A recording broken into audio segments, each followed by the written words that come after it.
So this year's Steam Next Fest had grips of cool stuff on display. Today, I've got 3 titles I'm excited about, and one that could be something great by the time it's done, but's kinda rough for now. Now we are spanning some genres here a bit, so there should be something for lots of y'all on deck. First up, we have Ninja Gaiden, Ragebound. So this one surprised me, I'll be honest. There's lots of opportunity to get the legacy of the Ninja Gaiden games wrong in a return to side-scrolling. The devs here nailed it. It's fast, captures the flow of both the original side-scrollers and the newer 3D titles, and really gets what makes the series special while trying some new things. You play as a not Ryu member of the Hayabusa clan who's merged somehow with one of the Black Spider clan. We'll figure that out in the full release. Which might sound like blasphemy to Ninja Gaiden purists, but works here to justify the mechanical depth on offer. Melee and ranged options are Hayabusa, blue, and Spider, pink, respectively. I think. I'm mildly colorblind. And that color coding plays into puzzle construction throughout the game. Whether that's choosing how you dispatch a supercharged foe in order to get a single souped-up attack to clear obstacles or tougher enemies, or interacting with environmental puzzles.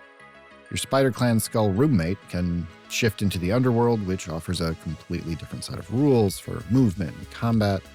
This complexity doesn't take away from the flow of the game. It just makes you think a bit more than ninja swing sharp thing.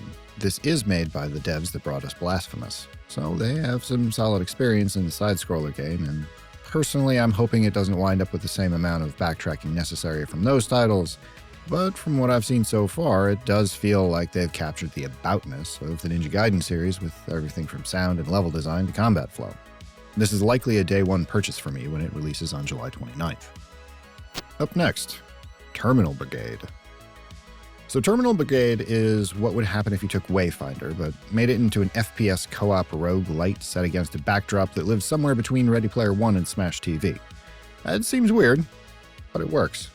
Art style and writing here will not be for everyone. I mean, sure, the battle chatter is a bit oppressive, and some of the written dialogue will have you mashing the skip button, but at the same time, I am getting really sick of the Pixar game for babies 0 out of 10 crowd these days. Gameplay first, yo. The X-Men and TMNT arcade cabinets weren't dark and broody, yet they were excellent games. Anyway, mini rant aside. It's a cohesive vibe for the world, and in a roguelite, you're mostly using the story and design to support the core gameplay loop of your runs anyway. The game has you select from a roster of characters, Overwatch style, each with distinct play styles and abilities that do actually feel meaningfully different, and subsequently slay your way through hordes of reasonably diverse enemies to get to the next boss, while collecting build-defining upgrades along the way to hopefully get stupidly overpowered. When it happens, it's truly glorious. On offer in the demo, you have your standard guy with a gun. This one feels reasonable. It's your bog standard assault rifle, wrist rockets, shields, things like that. The other character is much more of an AoE specialist, with a weapon that really kind of reminds me of a mashup of the lightning gun from Quake and the shock rifle from Unreal Tournament.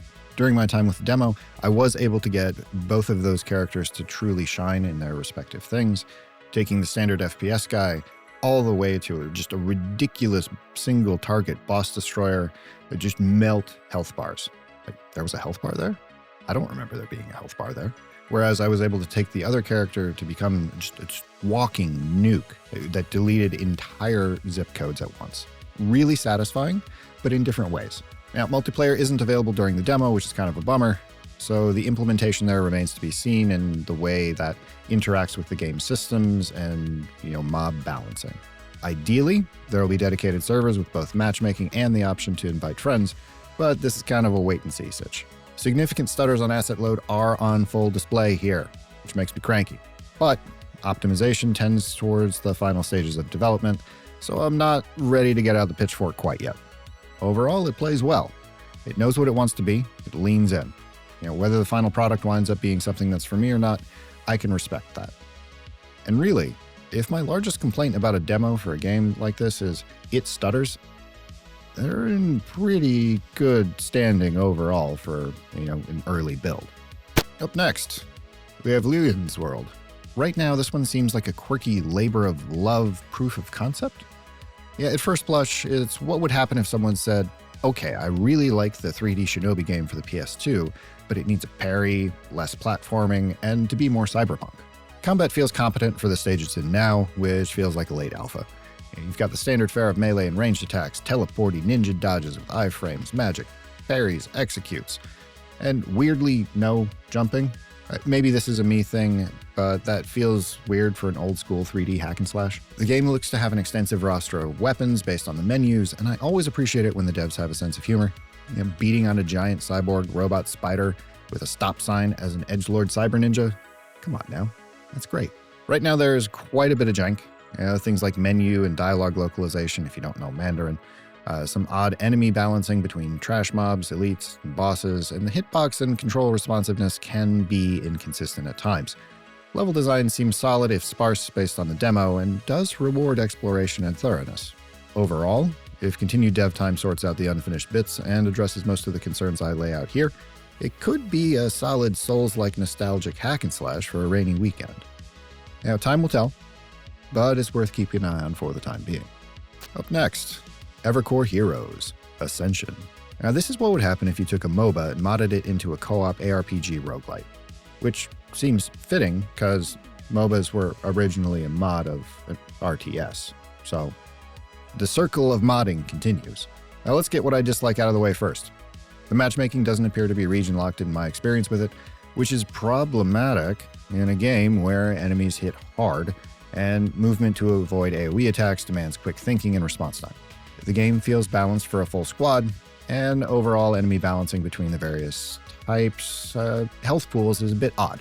Everything feels weirdly tanky, except for you. That said, there are some interesting ideas here. Each character certainly has their own flavor, with decent mechanical diversity on display between the various archetypes. Before you've done any runs, you've got your standard healer that actually does some respectable DPS, glass cannon caster, and tank. Later on, if you continue playing through the demo, you can unlock some other character classes, and your progress in the demo does carry over into early access, and I'll leave a link to the announcement for that in the description. Now, the abilities work well and feel impactful, although sometimes reticles and hitboxes don't always agree, and controller support does need some work. Pretty frequently I wound up randomly tossing a bomb into the terrain instead of towards my enemy that the control stick was pointed at. So, for the time being, depending upon which class you're playing, this is strictly a mouse and keyboard affair. You've got the standard roguelite meta progression. Collect currency on runs, use that for persistent upgrades, consumables, and the cosmetics that'll be available later on in the dev cycle, and do it all again. This is another stylized art direction situation, but I feel like it works within the context and tone that they're going for here. If you have two friends who enjoy MOBAs and/or roguelites, I can see this being a low-stress thing to add to your roster for days that the thought of booting up League makes you reconsider your life choices more than normal. So there's a few of the titles I've been keeping an eye on from this year's Next Fest that we haven't already shown on the channel. In case you missed it, we covered both Cleared Hot and the Vindictus demo on live streams over the past week. Links to both of those will also be in the description. Now, if you've made it this far, you clearly like the video, so maybe hit the YouTube buttons. It'll help more people find content that brings meaningful info without excessive reaction faces or unnecessary hyperbole. I've been Bald Squid. See you next time.